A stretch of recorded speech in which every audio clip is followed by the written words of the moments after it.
to winemastery.co.uk. My name is John Lightfoot and this is John Murphy.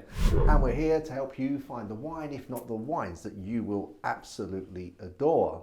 In this particular episode, we're continuing with our 19 Crimes theme, which is a brand of wines from Namely Australia.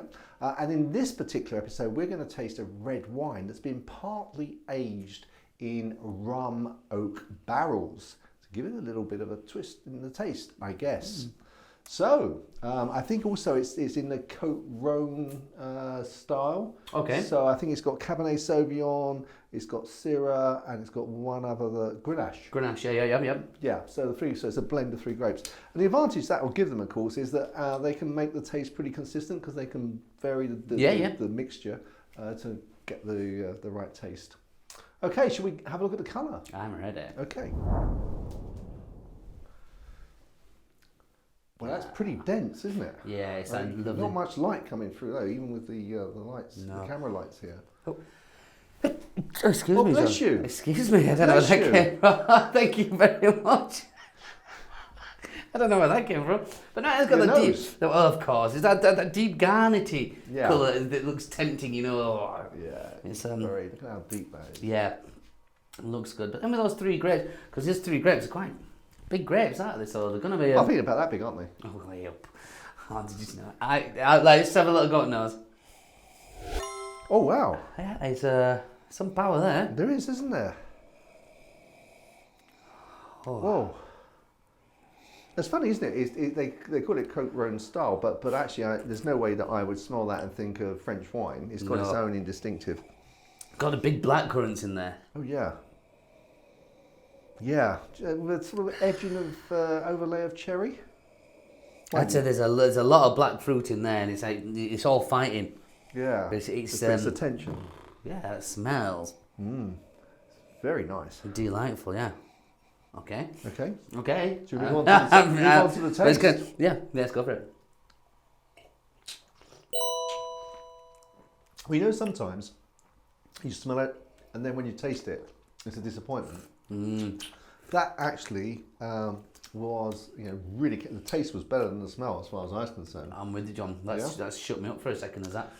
Yeah, that's really full, isn't it? And the taste and the length is very good. This is a £9 bottle of wine. Yeah. And that length is still going on. It's still going on. The balance is pretty phenomenal, isn't it? There's the tannin there, but it's really well balanced. Oh yeah. It's wow. That is very impressive. Like you say, like what you got on the nose came through like twice-fold on the palate. Yeah. Well, the length, the nice tannins in there, the fact that it's £9. Well, what they're doing there is they're just blended very, very well for me. And I suppose there's that little. For me, I don't know if I'm getting that. If it's that leather or oak kind of smell, which sometimes we get a bit we cross over there, don't we? In there.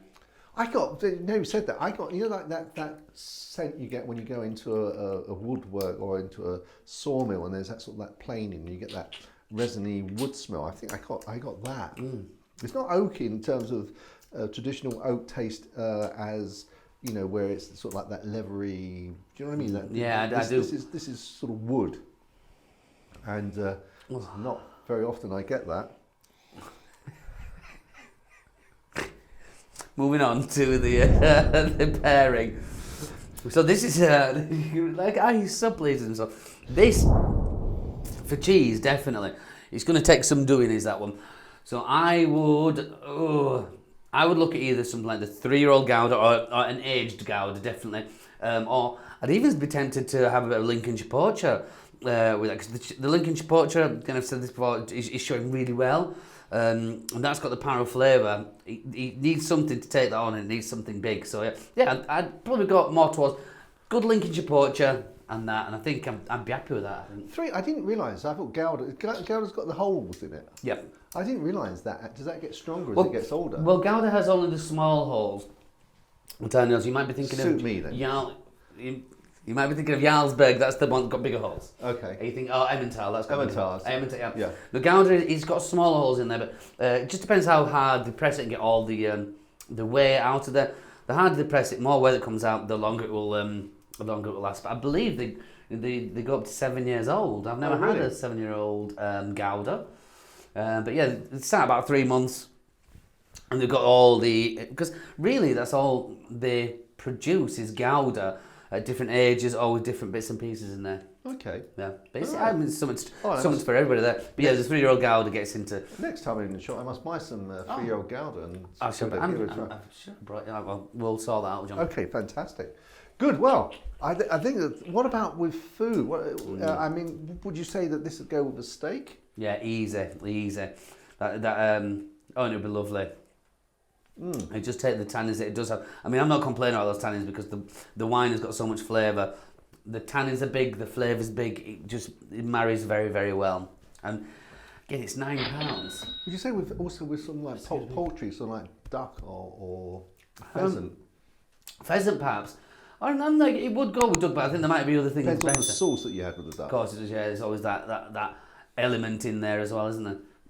But I can't leave that alone. That's Wow, that is nice. So, well, let's move on to the score, shall we? Okay. And bearing in mind this is £9. If someone had given me this and told me it was, some very special wine and it was 35 quid from somewhere, I wouldn't immediately have gone, whoa. No, I know what you mean. I would have just, this is really special. Yeah, this is very different. This is. Okay, so it's artisan. That's the reason the price is. So I think for £9, it's very, very good value. Yep. Do you want me to go with the first score first? Yeah, you go for it, John. But because of the excellent value for money, I'm going to go with 82. Oh, okay, yeah. I'm close with my score. I've gone a little bit higher. Maybe because I was shocked. That's the wrong word. But I was very pleasantly surprised with that. For a £9 bottle of wine to achieve what they have achieved there, I think it deserves a little. Well, I think I went straight for 84. Okay. In my head, 84, because it's a good bit of wine. It's a very good price, and on a personal level, I could enjoy that.